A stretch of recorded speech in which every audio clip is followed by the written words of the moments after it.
Tapi 20 tahun terakhir saya mengenal, bertumbuh, dan ini adalah yang saya hidupi bukan hanya sebagai pekerjaan dan bisnis saya, tapi OTG Indonesia menjadi keluarga dan menjadi passion dan menjadi misi dalam hidup saya.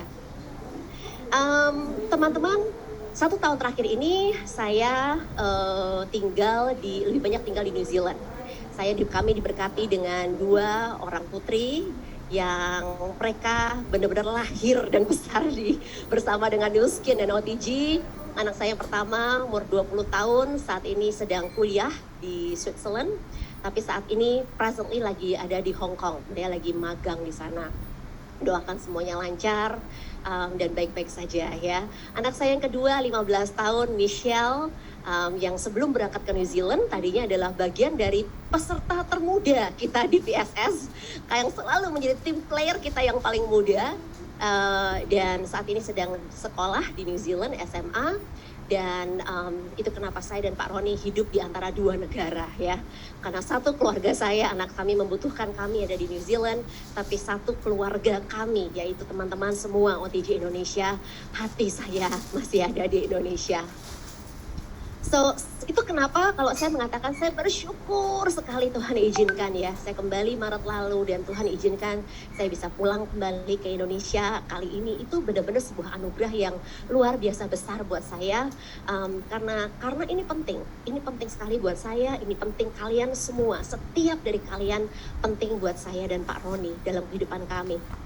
Nah, hari ini izinkan saya minta slide saya, topik saya hari ini adalah izinkan saya berbicara mengenai build strong. Ini topik saya.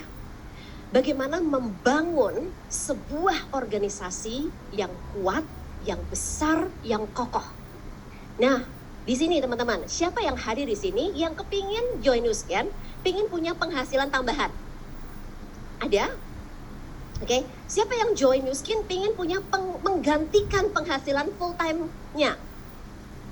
Dan mudah-mudahan bisa, menggantikan ganti full time sehingga bisa full time-nya di Nu Skin. Ya. Siapa di sini yang sebetulnya join goal-nya adalah untuk men-10x-kan penghasilan full time-nya? Nah, itu yang paling keras itu ya. Jadi kalau tema saya lagu naik atas tahun itu adalah freedom, karena saya join di Nu Skin untuk men-10x-kan penghasilan saya waktu saya bekerja dulu ya. That's how ambitious 20 tahun yang lalu saya dan Pak Roni. Dan itu kenapa freedom, kebebasan. Kalau kita bayangin 10x itu adalah punya gaji tahunan dibayar bulanan. Kalian bayangkan gaji tahunan kalian, bayangkan kalau kalian terima itu setiap bulannya. Mau apa mau? Siapa yang kepingin go-nya 10x? Yang di depan juga boleh loh. Berapapun penghasilan kalian saat ini di 10x kan lagi. Siapa yang mau? Wah, berlaku untuk leader juga ya. Kita harus bermimpi besar. So, karena saya join dengan harapan, ekspektasi, goal, visi yang begitu besar, dan puji Tuhan izinkan kami mencapai itu. Jadi saya cuma taunya adalah bagaimana membangun bisnis yang besar, yang kuat, yang kokoh, yang tahan sepanjang masa. Siapa yang mau belajar? Siapa yang mau siap untuk belajar? Teman-teman yang online, ayo diketik. Siapa yang siap belajar? Katakan siap, ya. Oke, karena ini yang akan kita bahas hari ini. Dan yang pertama, kita harus tahu dulu kalau kita mau dibayar mahal, ya. Mungkin awalnya, tapi nggak ada yang salah ya teman-teman. Karena ternyata saya juga belajar juga gitu. Ternyata cerita kita semua masing-masing berbeda. Saya masuk karena emang seperti model saya, Bu Yus gitu ya, kita sudah merekrutnya bukan dengan produk, bukan dengan kesehatan, bukan dengan mau tambahan penghasilan nggak pakai gratis gitu. Kami direkrut dan merekrut karena dengan visi, dengan sesuatu yang besar. Tapi ternyata bisa juga loh. Saya belajar Pak Roy, ya, yang waktu join pokoknya punya hari ini buat makan aja sudah bersyukur. Minggu ini bisa makan, bersyukur. Tapi setelah kemudian itu mencapai. Jadi kalau Pak Roy bilang selalu dari kiri bawah, tapi bisa kemudian masuk ke tengah, bisa masuk ke kanan, sampai akhirnya ke kanan bawah. Ada juga yang kayak gitu dan nyampe juga gitu ya. Dan Tuhan izinkan yang kecil tambah besar dan semakin besar visinya. Jadi nggak masalah bagaimana kita memulai, tapi yang paling penting teman-teman yang ada di sini dan yang ada di online, yang ada dalam event ini, setelah kalian memahami bahwa oh ternyata gitu ya, Nuskin itu bukan cuma sekedar gosok-gosok, bukan cuma sekedar langsing-langsing, tapi ada sesuatu yang lebih besar lagi yang saya bisa dapatkan, dan kalian yang menginginkan itu, kalian tahu bahwa kalian bisa mendapatkannya. Oke? So, yang pertama yang kita harus pahami adalah kita dibayar sesuai dengan value. Jadi law of value, kita harus belajar ini. Kita dibayar oleh dunia marketplace, dunia bisnis, membayar kita sesuai dengan nilai yang kita bisa berikan kepada mereka. Oke, itu law of value. Kita bukan dibayar mahal karena kita baik hati. Ya. Bukan dibayar karena kita senyum yang lebar. Punya attitude yang baik, meskipun ini semua sangat penting, itu harus belajar. Attitude sangat penting, skill sangat, komunikasi sangat penting. Tapi kita dibayar oleh value, nilai kita. Kalau misalnya kalian amit-amit gitu ya, ada sesuatu yang terjadi pada anak kita dan membutuhkan seorang dokter bedah karena ada sesuatu yang di otak yang harus dioperasi, apakah kalian akan dan uang tidak masalah? Apakah kalian akan mempercayakan prosedur operasi itu kepada dokter spesialis yang sudah 20 tahun berpengalaman dalam bidangnya untuk operasi bedah otak, atau seorang dokter muda yang baru pertama kali akan mengoperasi dan baik hati? Yang mana? Yang satu dan dua? Yang satu pasti dong. Oke?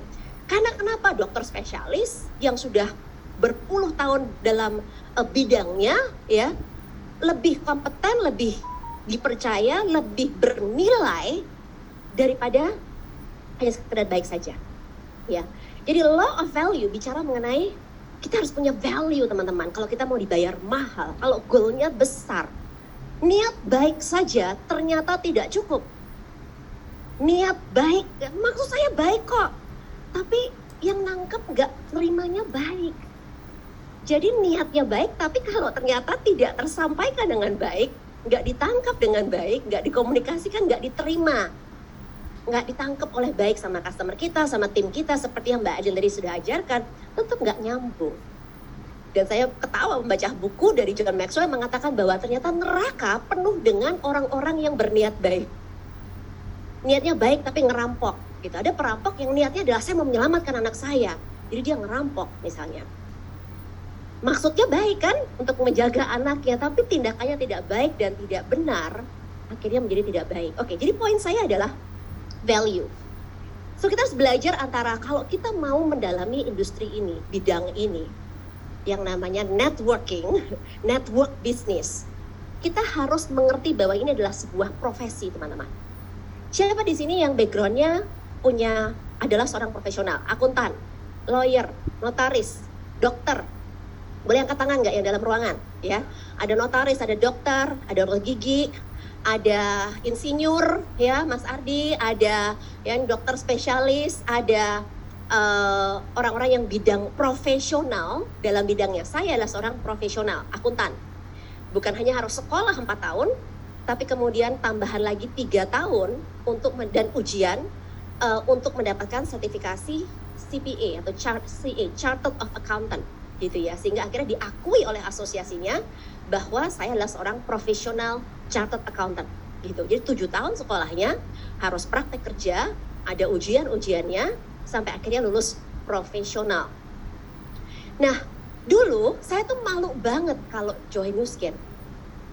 Saya suka sama cinta Nuskinnya, cinta produknya, cinta people-nya, tapi tahu ini MLM, jadi kayak Pak Nas tuh ya kemarin ya, MLM gitu ya Pak ya, pokoknya nggak tahu apa itu tapi alergi gitu rasanya. Dan saya rasa banyak sekali para konsultan, profesional, orang-orang yang mempunyai background tertentu, mereka mempunyai stigma bahwa aku nggak suka dengan ini, karena industri ini in the past, di masa lalu, banyak memberikan image yang tidak baik. Jadi waktu saya jalani Nu Skin dan paham bahwa inilah bisnis network, itu struggle setengah mati. Malu begitu rasanya. Sampai dengan saya memahami bahwa industri ini adalah sebuah profesi yang bisa dijalankan dengan cara profesional. Dan kalau saya menjalankannya dengan profesional, itu kenapa ada orang-orang yang dibayar secara profesional. Tadi dokter yang sudah lulus spesialis, super spesialis dengan pengalaman kerja puluhan tahun, pasti dibayar jauh lebih mahal daripada misalnya dokter muda yang baru lulus. Betul apa betul? Seorang chartered accountant yang sudah lulus dan punya jam terbang dan punya banyak klien dan banyak pengalaman akan dibayar lebih mahal. Rate, menurut bos saya, rate-nya adalah 1.500 per jam. Rate-nya gitu ya. Satu jam kerja 15 juta. Dibandingkan dengan saya yang baru lulus, baru 1 tahun, 2 tahun, 3 tahun, cuma beberapa ratus dolar. Industri ini sama teman-teman. Di Nu Skin ada orang-orang, kita dalam perusahaan yang sama, produk yang sama, industri yang sama, dibayar oleh marketing plan yang sama, ada yang dibayar cuma 500.000 per bulan. Ada yang dibayar 5 juta sebulan, betul? Ada yang dibayar 50 juta sebulan. Teman-teman tahu ada yang dibayar 500 juta sebulan? Teman-teman tahu nggak? Ada leader-leader Nu Skin yang dibayar 5 miliar per bulan. Ada, dan saya kenal. Dan beliau adalah mentor kami. So, gimana mungkin kerja di perusahaan yang sama, menjual produk yang sama, menjalankan bisnis yang sama dengan marketing plan yang sama, tapi ada begitu besar disparity atau perbedaan pembayaran? Jawabannya ini teman-teman. Karena yang satu profesional, yang lainnya amatiran. Jadi siapa yang mau belajar bagaimana menjadi seorang profesional dalam bidang ini? Yes, ya, setuju. Dan itu yang saya lakukan. Saya memutuskan setelah menimbang semua yang saya lakukan, saya memutuskan bahwa kalau memang saya mau menekuni bidang ini, inilah sebuah profesi, I'll do it professionally. Sehingga bukan saja saya tidak malu, tapi saya akan berbangga dan saya akan buat membanggakan untuk orang tua dan keluarga saya dan itu. Karena dulu saya dimarah-marahin teman-teman. Saya dimarah-marahin dulu, dilawan, papa saya marah-marah. Kamu anak kurang ajar, sudah disekolahkan ke luar negeri, sudah kami bersusah payah untuk menyekolahkan kamu, udah lulus, dapat kerjaan yang membanggakan, ngapain pulang ke Indonesia cuma jualin kayak ginian doang gitu. Ngajak suami lagi, malu-maluin gitu.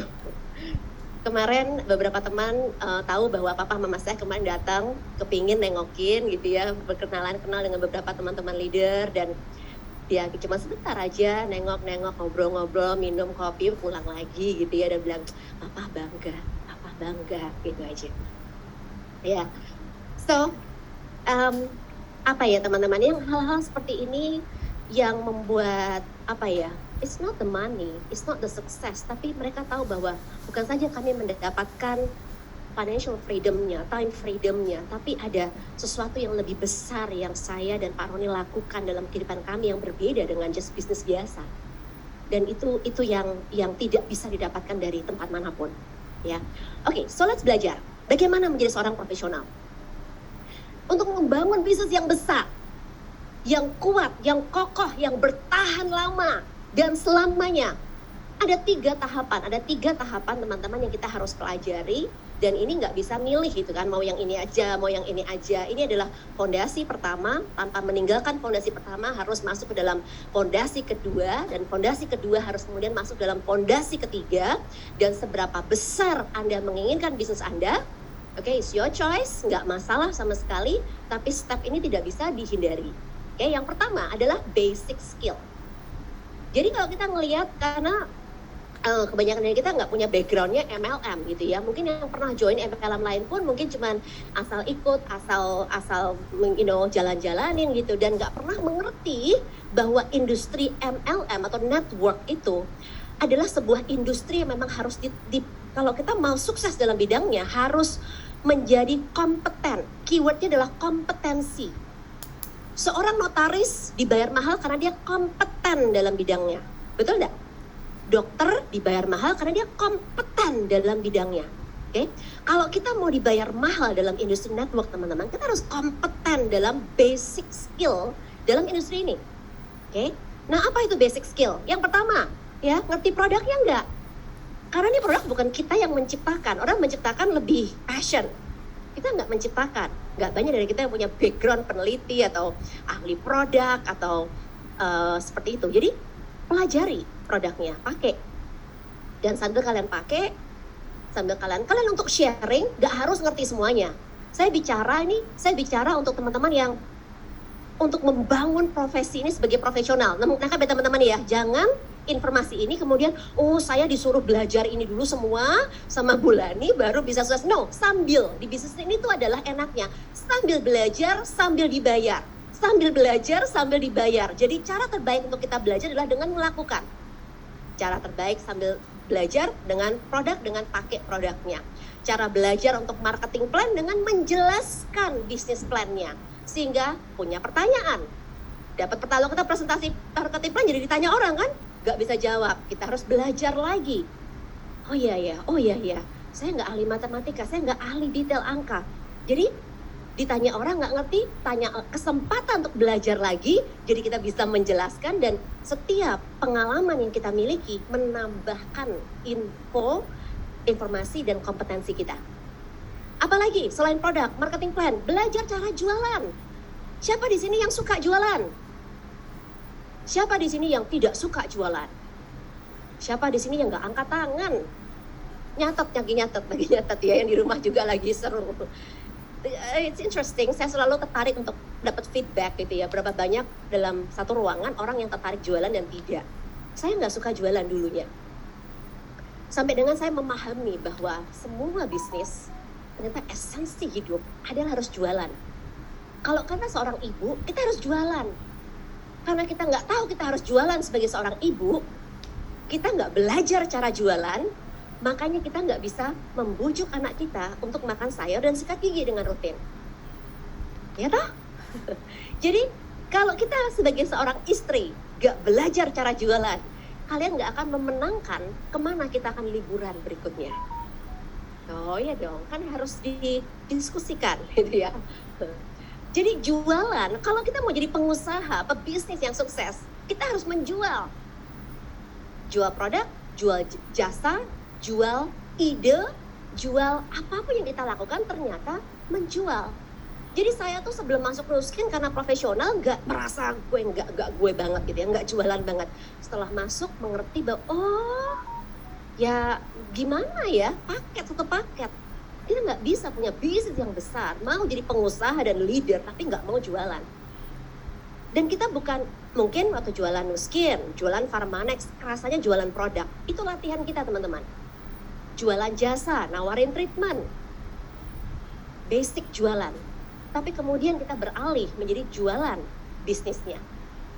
Jualan idenya. Kenapa tim kita harus ikut masuk ke dalam event seperti ini? Siapa yang belajar banyak dari event ini? Siapa yang berharap harusnya harusnya lebih banyak orang lagi tim saya ada di sini? Saya. Setiap kali event lah event terbaik, dan kayaknya aduh, harusnya yang ini datang, harusnya lebih banyak orang yang datang lagi. Betul enggak? Saya harusnya bisa menjadi penjual yang lebih pintar lagi. Bukan dengan cara memaksa, tadi kata Mbak Adeline, tapi dengan cara mengerti apa yang bisa membuat mereka ingin. Rekrutmen, cara ngerekrut, gak suka rekrut Bu, cari orang gitu kan. Semua gimana satu paket teman-teman. Mau sukses dalam dunia bisnis di luar sana, everybody is recruiting. Semua orang recruiting. Sekolah rekrut, pemerintah merekrut siapa kandidat-kandidat politik berikutnya. Tim sports harus merekrut terus siapa atlet-atlet muda yang berikutnya bisa mereka naikkan. Setiap organisasi dan bisnis harus terus merekrut darah-darah barunya. Tidak beda dengan bisnis kita. Jadi begitu kita berhenti merekrut, kita meninggalkan basic skill. Oke, lanjut ya. Jadi ini basic. Nah, kabar baiknya, katakan kabar baiknya. Ini semua udah diajarin di OTG System 7. Betul? Gak usah belajar kemana-mana, emang inilah pendidikannya, udah diajarin semua, makanya banyak belajar dan praktek. Oke?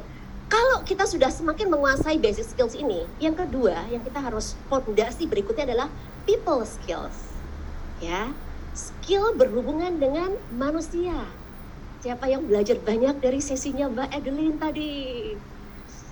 Saya tuh suka banget kalau Mbak Adeline dan naik ke atas panggung. Dibikin ketawa, pak. Nah, kalau sudah dibikin nanti kalau nggak ketawa nangis ya, jup gitu loh rasanya kalau Mbak Adeline itu ya. Nah itu kenapa saya memilih beliau untuk mengajarkan people skills ini. Tepuk tangan luar biasa. Kita harus berubah. Saya tadinya seorang introvert, pemalu, lebih jago dengan angka dan data daripada sama orang. Saya bilang, saya bisa ngapain aja kecuali itu loh berhubungan sama manusia. Lah, kita hidup di dunia ini dengan manusia. Uang datangnya dari orang. Kalau Anda mau banyak uang, harus punya banyak orang. Jadi kalau kita tidak menyukai orang, maka kita tidak disukai sama orang. Semudah itu kan? Kalau kita nggak disukai sama orang, nggak ada yang mau deket dan nempel sama kita, makanya nggak ada komisi yang besar yang nempel dan mengikuti kita. Dan bisnis ini adalah people business. Begitu saya kemudian, jadi waktu saya mulai memahami ini, saya mulai belajar produk, marketing plan, oke bisa dipelajari dengan cepat. Yang tahap kedua ini saya struggling luar biasa. Sulit bagi saya. Sulit awalnya, sulit sekali gitu. Pada saat saya mulai mengerti, ada salah satu guru yang saya pelajari, Danny Johnson, dia berkata bahwa learn more about people than you do about your business. Jadi lebih daripada mempelajari bisnisnya, ternyata udah butuh waktu untuk belajar ini nih, bisnisnya, industrinya. Butuh waktu lebih banyak lagi untuk belajar mengenai manusianya, psikologi manusia, apa yang membuat manusia marah, sedih, kepingin, dicintai, merasa dihargai, merasa dilibatkan, dan belajar itu semua, okay? The hard way. Jadi pertanyaan adalah, apakah kita orang yang menyenangkan? Bagaimana cara kita memperlakukan prospek kita, customer kita, tim kita? Jangan lupa yang di rumah. Customer terbaik kita tuh yang ada di rumah. Pasangan kita, anak-anak kita, bagaimana kita memperlakukan mereka. Karena seringkali ini ada orang yang lebih memperlakukan orang lain lebih baik daripada orang-orang yang di rumah. Ya sudah biasa, udah menikah kok 20 tahun, terus take it for granted gitu ya. Dan itu kenapa banyak perkawinan akhirnya menjadi hancur, hambar, karena sudah take it for granted. Tapi coba kalau kita bahkan bisa memperlakukan pasangan kita bahkan lebih baik daripada kita memperlakukan orang yang di luar sana. John Maxwell berkata bahwa dia bilang tes dia, yang pengukuran dia yang terbaik adalah bukan apa kata orang lain tentang dia, karena dia punya banyak follower, punya banyak audience gitu ya, tapi apa kata istri dan anak-anaknya di rumah. Karena mereka yang mengenal dia 24 jam, mengenal sisi pagi, sisi sedih, sisi marah, sisi realnya gitu ya. Dan kalau mereka tetap menjadi the best advocate, pendukung kita yang paling kuat, berarti kita sudah selaras antara bagaimana kita di luar dan kita di dalam. Ya. Dan ini kenapa love dan respect menjadi sangat penting sekali. Karena waktu kita berhubungan dengan banyak orang, banyak sekali perbedaan yang ada. Beda personality, beda. Beda pendapat, beda. Beda value, beda. Beda strategi, yang satu mau TR90, yang satu mau home spa. Terus beda strategi. Terus piye? Gimana kita harus belajar untuk menghargai perbedaan. Ya, saya bersahabat dengan Dr. Genti dan 15 tahun, 16 tahun Nu Skin Indonesia, seumurnya Nu Skin Indonesia deh pokoknya buka ya.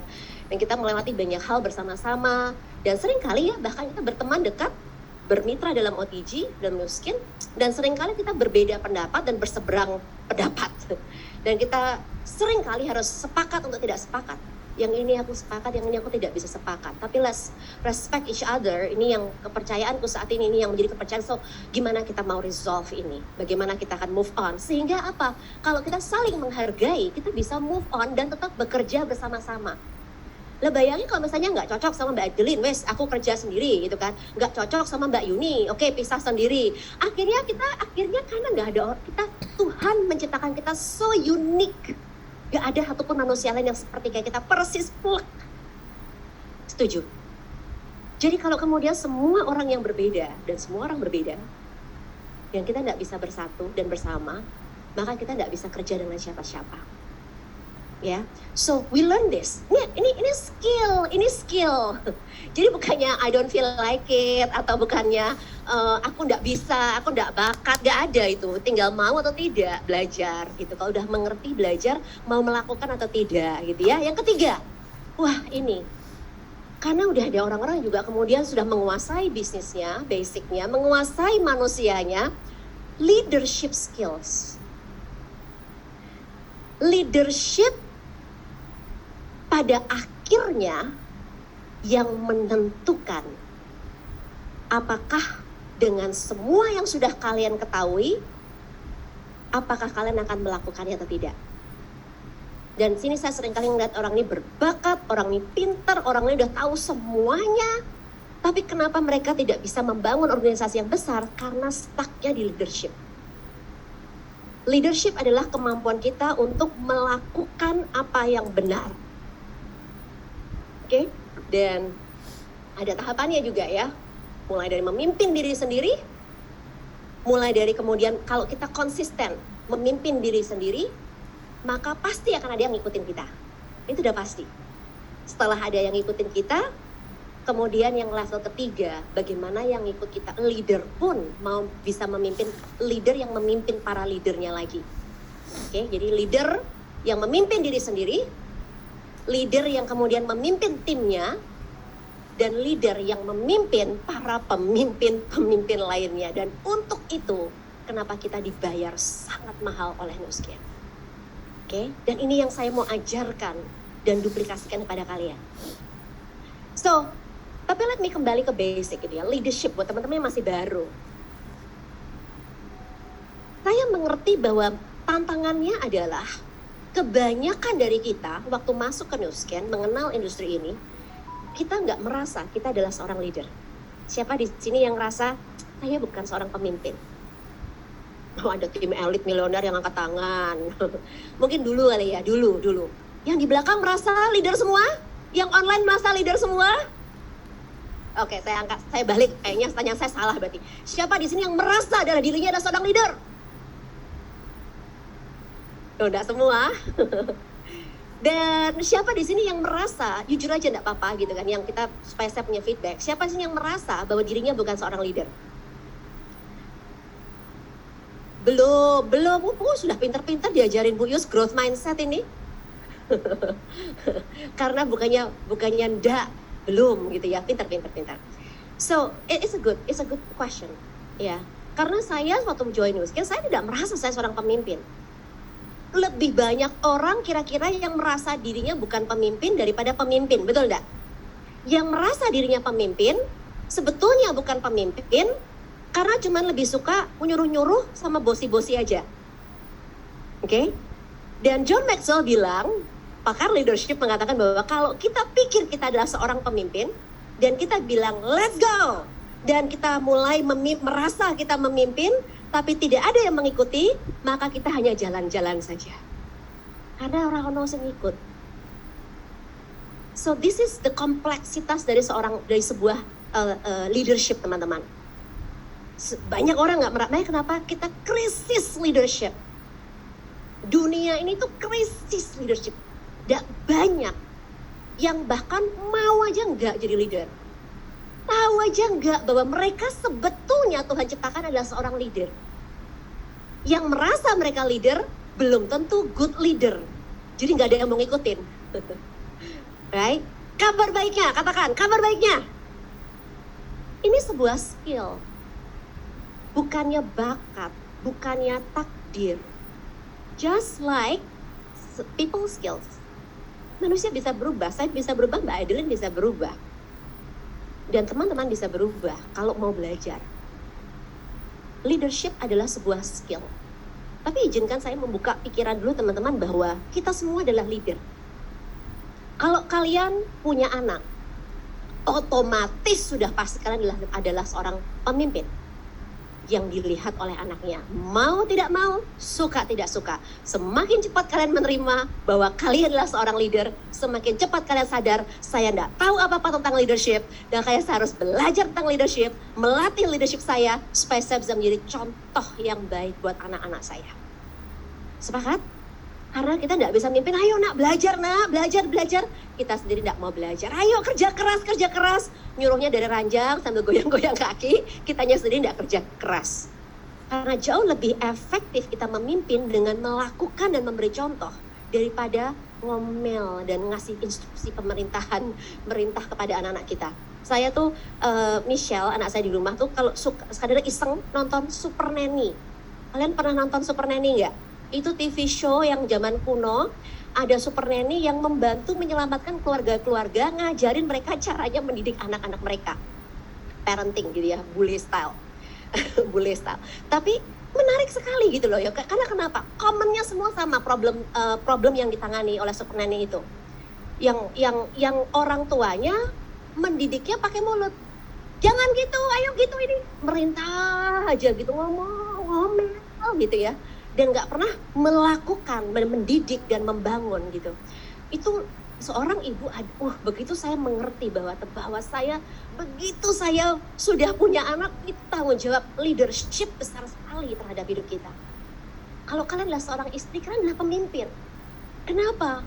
Karena pasangan kita, laki-laki, suami, para suami adalah otomatis pemimpin. Ya, kalau laki-laki sudah mengerti dia pemimpin. Tapi pemimpin yang hanya bisa mencapai tujuan hidupnya waktu dibantu oleh pasangan hidupnya. Pada saat Tuhan menyatukan kita menjadi suami dan istri, begitu saya tahu bahwa tujuan Tuhan menciptakan saya untuk menjadi istrinya Pak Roni, supaya saya bisa membantu Pak Roni mencapai tujuan hidupnya. Dan kalau Tuhan punya panggilan besar dalam hidup Pak Roni sebagai seorang pemimpin, kalau saya tidak pemimpin, tidak bisa membantu. Jadi istri itu bukannya cuma duduk manis kemudian do nothing loh teman-teman. Yang saya pelajari sebagai seorang istri yang ditakdirkan, yang dibayangkan oleh Tuhan itu ternyata yang wah luar biasa. Piye caranya menjadi istri yang seperti itu? Bekerja, mendidik anaknya, ngatur rumahnya, masih berdagang, berinvestasi, membantu untuk charity dan membuat suaminya bangga dan gimana caranya? Dan kalau kita tidak pemimpin, kita tidak bisa. Kalau kita sudah bernapas saja, sudah hidup, sudah lahir, sudah berdewasa, dan bisa ada duduk dalam ruangan ini atau di online, sudah pasti kalian adalah pemimpin. Katakan, saya adalah seorang pemimpin. I am a leader. Sekali lagi, I am a leader. I am a good leader. I am a great leader. Oke? Jadi semakin cepat kita sadar, ini sudahlah, nggak usah berdebat gitu ya, just like selling gitu, nggak usah berdebat lah. Mau sukses sepaket, sukses leadership sepaket.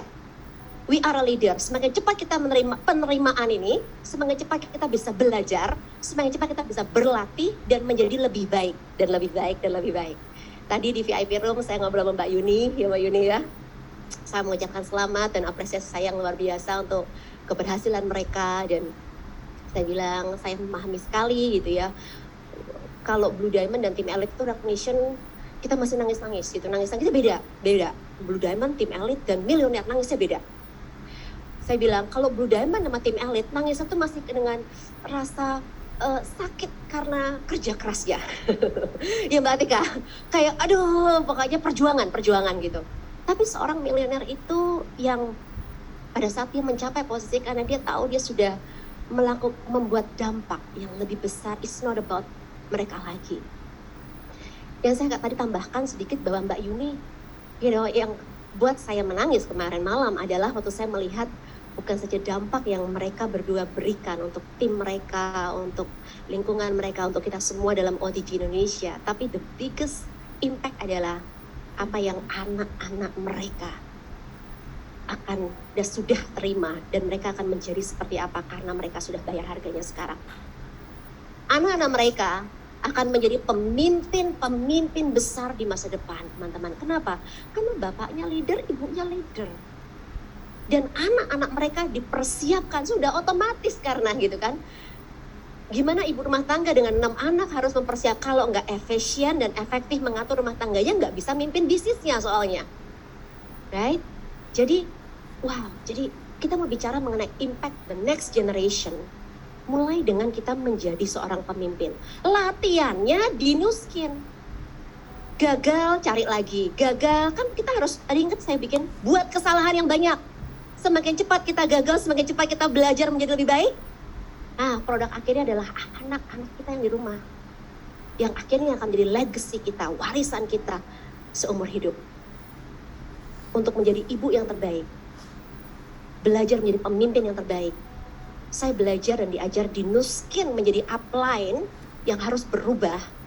Sehingga saya bisa menjadi ibu yang lebih baik lagi untuk anak-anak saya. Nangkep teman-teman? Ya, oke? Nah, jadi leadership, apa itu leadership? Leadership pada akhirnya adalah pengaruh. John Maxwell bilang yang paling simple, leadership is influence, pengaruh. Nothing more, nothing less. Dan semuanya naik dan turun karena leadership. Jadi kalau kita prospek, pertanyaannya adalah apakah kita bisa influence, mempengaruhi prospek kita, atau prospek kita yang malah mempengaruhi kita. Kalau prospek Anda negatif dan selesai presentasi Anda malah lebih down, artinya prospek Anda yang mempengaruhi Anda dong dengan negativitasnya. Tapi kalau kita sudah positif, kita dengan belief, kita tahu siapa kita dan kita bisa mempengaruhi dia dari yang negatif menjadi sedikit lebih positif, dari yang positif menjadi sangat positif, dan lebih baik, dan lebih baik, dan lebih baik. Artinya kita yang mempengaruhi mereka. Itu kenapa bahkan even anak-anak. Mana saya ketemu dengan salah satu anak umur 15 tahun, anaknya Nancy. Right? Amazing. 15 tahun sudah kepingin hadir ke acara seperti ini. Pingin belajar menjadi pemimpin. Ya, katanya bayar 24 juta ikut program-program anak muda di luar sana. Isinya sama kayak conference call sama yang diajarkan di OTG. Katanya, wah hebat sekali gitu ya. Jadi saya tuh selalu senang kalau dengar conference call di speaker gitu, anaknya ikut belajar gitu ya, suaminya ikut belajar, mbaknya di rumah ikut belajar. Wah, dampak kita luar biasa sekali ya. So, leadership adalah influence. Kenapa kita harus jadi leader? Tadi sudah saya jelaskan, no choice. Jadi semakin cepat kita bertumbuh menjadi lebih baik. Pertanyaannya gimana caranya jadi leader yang lebih baik, Bu? Nah, tadi kabar baiknya Bu Yu sudah menjelaskan pola pikirnya dan sikapnya. Mbak Adeline sudah ngajarin ya toh, gimana caranya punya skill berkomunikasi. Bukan cuma sekedar, ingat ya, niat baik tok enggak cukup. Maksudnya tok enggak cukup, harus punya skillnya bahwa apa yang Anda maksudkan itu diterima dengan baik oleh lawan bicara kita ya. Nah, tapi izinkan saya untuk membagikan ini. Ada 4 pertanyaan yang setiap leader harus bisa menjawab. Ini kenapa leadership is not easy. Karena ini adalah sebetulnya the deep question dalam hidup. Yang pertama adalah, siapa saya? Ditanya gitu aja udah bingung. Siapa saya? Nama saya Lani. Bukan itu yang dimaksudkan. Siapa saya? Identitas. Bicara mengenai identitas. Karena seseorang yang tidak tahu siapa dirinya, dia akan menjadi orang yang galau, gampang dipengaruhi. Dia akan ikut-ikutan pakai baju brandednya orang lain karena kepingin merasa seperti apa yang ditampilkan dalam brand itu. Kita pakai barang-barang bermerek untuk meningkatkan rasa harga diri kita, untuk merasa kita diidentifikasi dengan jam dan Apple dan tas dan fashion tertentu karena ingin dilihat seperti artis atau whatever itu yang sedang mereka jual. Betul? Tapi gimana kita bisa membangun harga diri kita, siapa kita dari apa yang di luar, dari apa yang kita pakai, baju yang kita pakai. Gak bisa teman-teman. So ini the first question, by the way, yang kita bahas di dalam camp. Karena ini not easy. Siapa saya?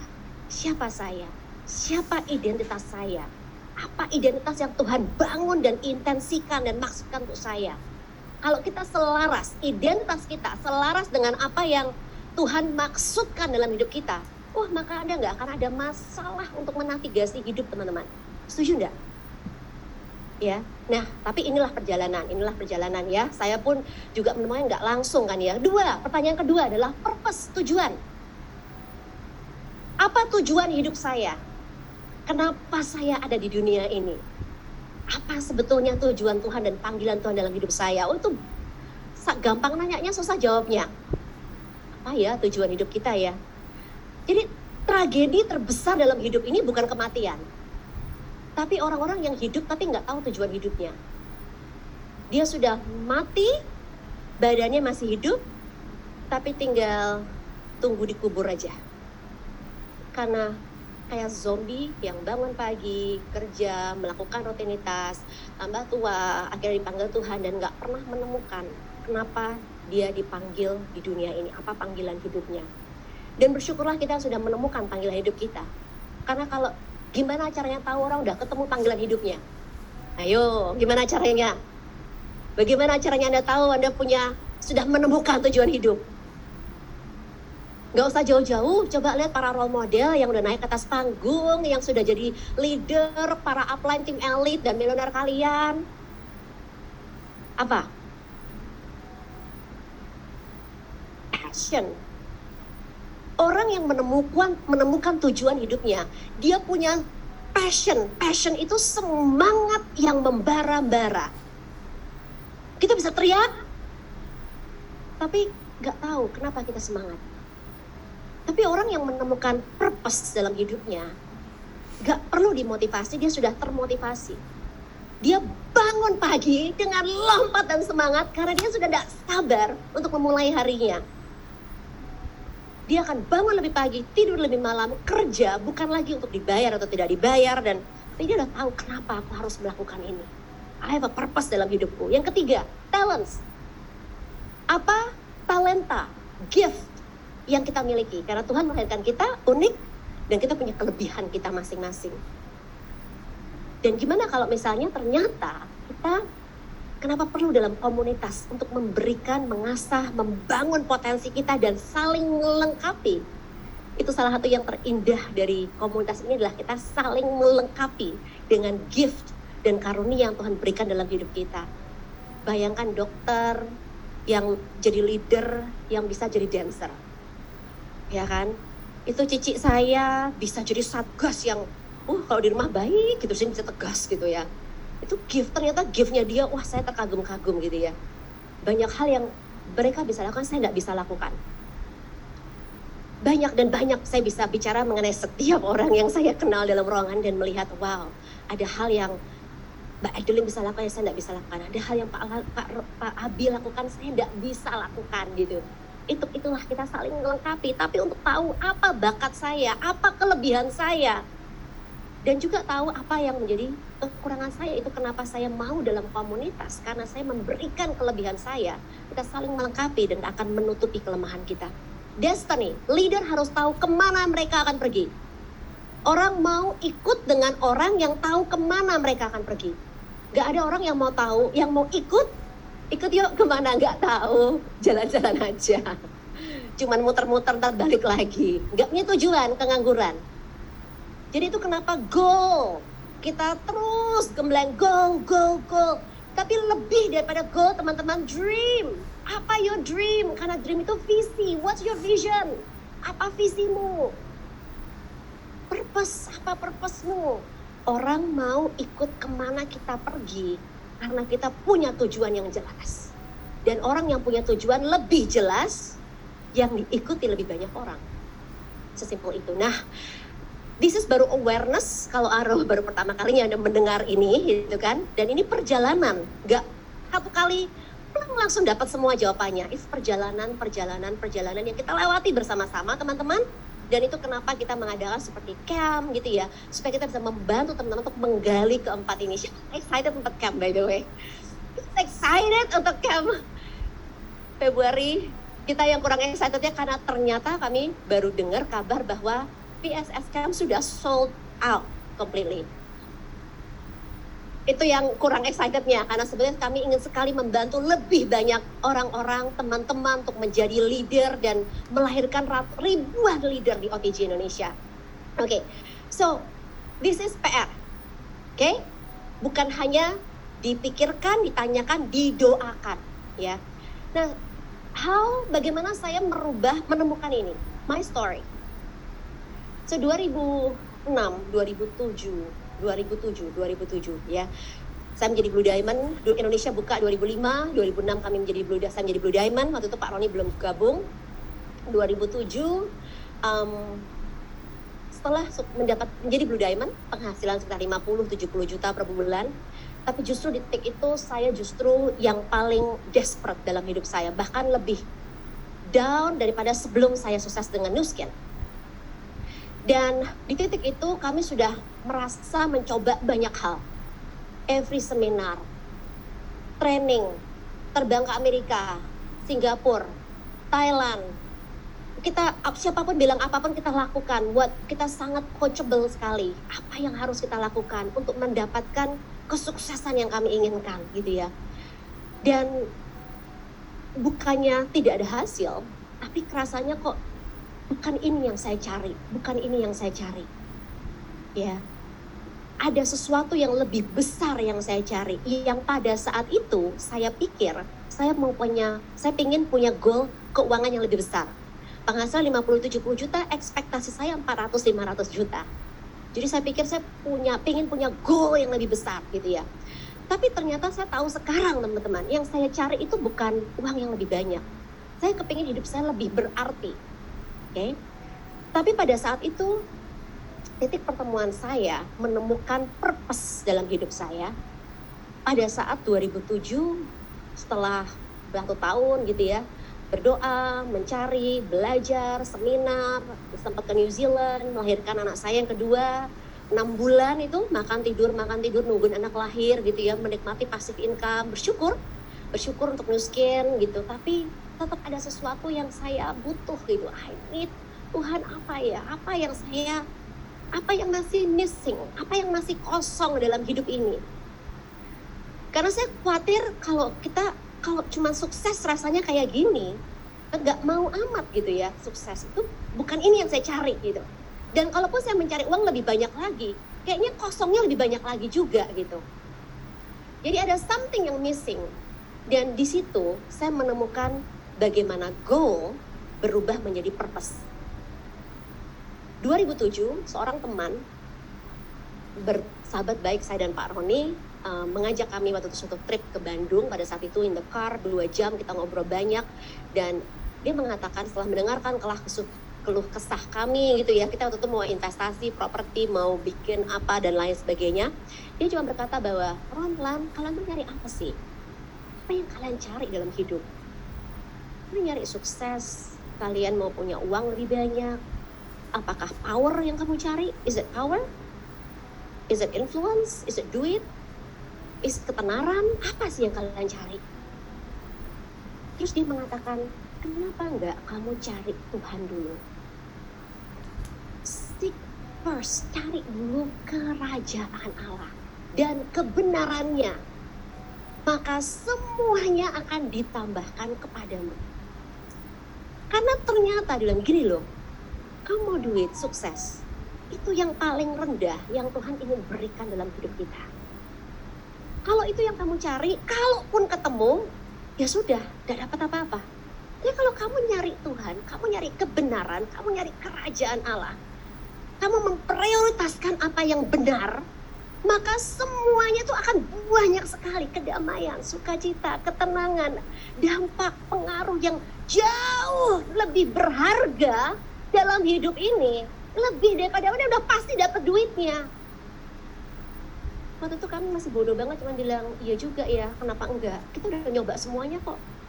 Let's try God. We challenge Tuhan.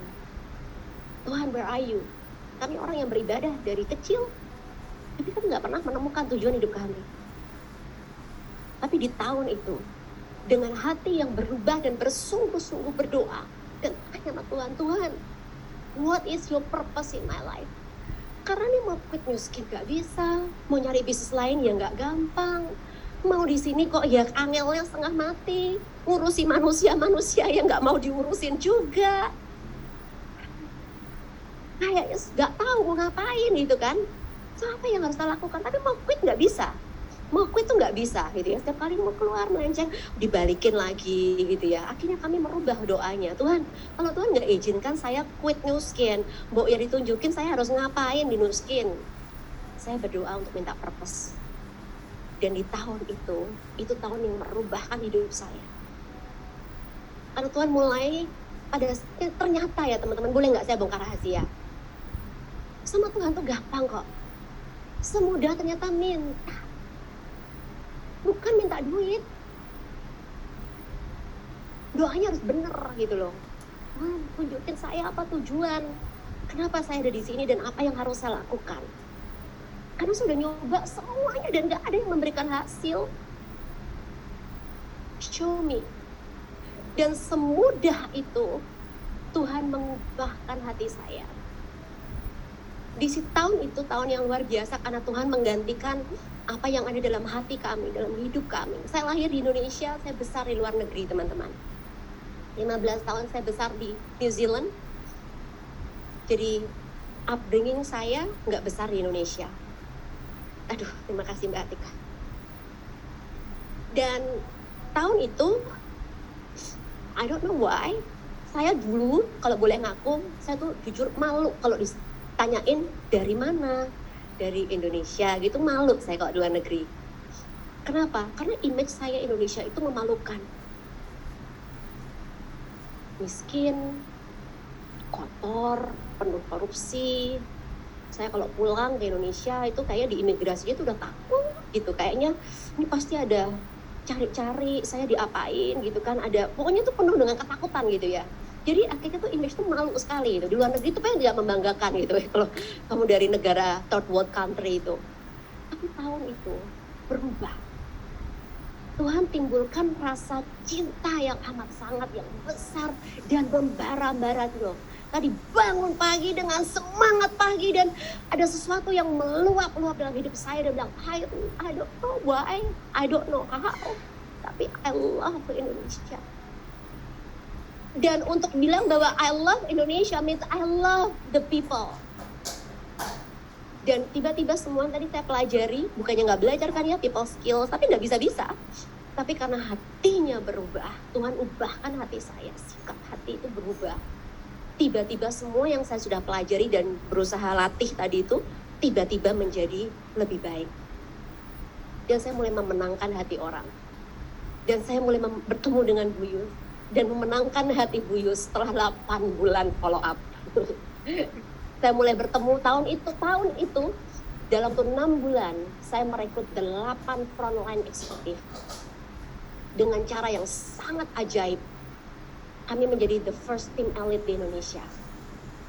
Saya bukan mengatakan ini untuk membanggakan atau untuk bragging gitu ya. Saya cuma berkata bahwa proses mencapai sukses itu gampang dan cepat. Gak perlu pakai lama kalau kita tahu caranya. Cara yang paling gampang, kita semua punya akses yang sama kalau kita percaya kepada Tuhan. Kalau kita punya handphone Apple, rusak iPhone-nya, dikembaliin ke manufacturing-nya ya, ke Apple kan ya, ada perwakilannya gitu. Kalau manusia rusak dikembalinya kemana teman-teman? Kembalinya ke Tuhan. Udah broken ini mau diapain? Nggak tahu caranya. Gimana cara betulinnya ini? Gimana caranya? Dan Tuhan yang membetulkan hati kita. Tapi waktu mulai dibetulin itu sakit loh teman-teman. Kenapa leader selalu bicara mengenai proses? Karena ada hal-hal yang Tuhan bukakan, bilang, rela nggak kamu ngampuni? Rela nggak kamu menjadi lebih baik? Rela nggak kamu lagi dihina, atau kamu lagi ditolak, atau penolakan tuh berat sekali buat saya dulu. Dan butuh itu tadi perubahan hati itu untuk bisa menerima hal-hal yang memang sulit diterima. Konflik dengan orang, kita dasarnya nggak suka konflik gitu. Jadi gimana caranya untuk bisa menerima dan reconcile dengan itu? Bukan hanya butuh kerendahan hati, butuh Tuhan. Dan kalau kita nggak punya tujuan yang jelas, yang lebih besar daripada uang, yang lebih besar daripada keinginan egoisan kita sendiri, nggak bisa teman-teman. So, tahun itu adalah tahun yang merubahkan hidup saya.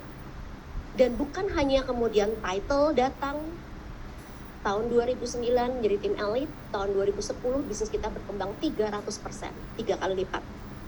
Tahun berikutnya menjadi 2 kali lipat bertumbuh lagi.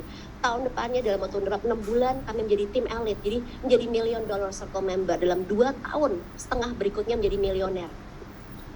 Bukan karena kami hebat, bukan karena saya pinter dan enggak pinter. Kemarin saya ngobrol sama siapa, saya bilang, saya nggak pinter jualan, saya nggak pinter rekrut, saya nggak pinter, kemarin waktu dinner ya, saya bilang saya nggak pinter semuanya. Lah terus kau jadi milioner? Nggak tahu. That's the process. Saya menemukan tujuan hidup saya menemukan identitas diri saya tahu kemana saya harus pergi, saya tahu apa yang menjadi kekuatan saya, dan saya cukup rendah hati untuk membutuhkan yang lain untuk melengkapi kelemahan saya.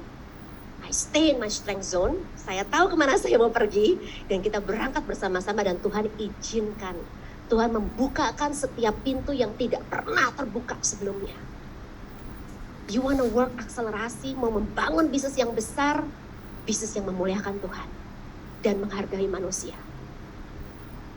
So, 2011, 2012, disitulah OTG lahir.